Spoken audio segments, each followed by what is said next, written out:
యేసు క్రీస్తు ఉన్నాడు. చాలా జాగ్రత్తగా గమనించండి. ఆ ద్రాక్షని మనం చూసినట్లయితే వలిని, ఆ ద్రాక్ష వలి యేసు క్రీస్తు ఉన్నాడు. ఆ కొమ్మలు మనమై ఉన్నాం. ఆయనలో మనము ఏకమై ఉన్నాం. ఆదాములో అవ్వ ఏకమై ఉన్నట్లు, ప్రియులారా అలాగే ఇస్సాకులో రిబ్కా ఏకమై ఉన్నట్లు, అలాగే ప్రియులారా చూడండి, ప్రతి ఒక్క భార్యాభర్తను మనం చూసినప్పుడు వారు ఆ భార్యలు ఆ భర్తలో ఏక శరీరమై ఉన్నారు. అలాగే యేసు క్రీస్తులో మనం అంటూ కట్టబడి ఉన్నాం. ఆయన నిజమైన ద్రాక్షావళి అయి ఉన్నాడు. మనము తీగలమై ఉన్నాం.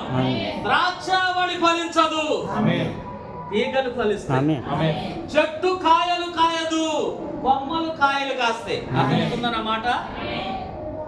జామ చెట్టు ఉంది, ప్రియులార చెట్టు ఉంది.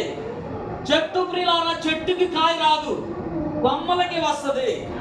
కొమ్మలకి ఆకుంటుంది, కొమ్మలకి పూత వస్తుంది, కొమ్మలకి పింద వస్తుంది, కొమ్మలకు కాయ ఫలిస్తుంది. ఆమేన్. అలాగే ప్రియులారా యేసుక్రీస్తు ద్రాక్షావళి ఉన్నాడు, మనము కొమ్మలమై ఉన్నాము. కనుక ప్రియులారా ఆయనలో మనము అంటు కట్టబడి ఉన్నాం.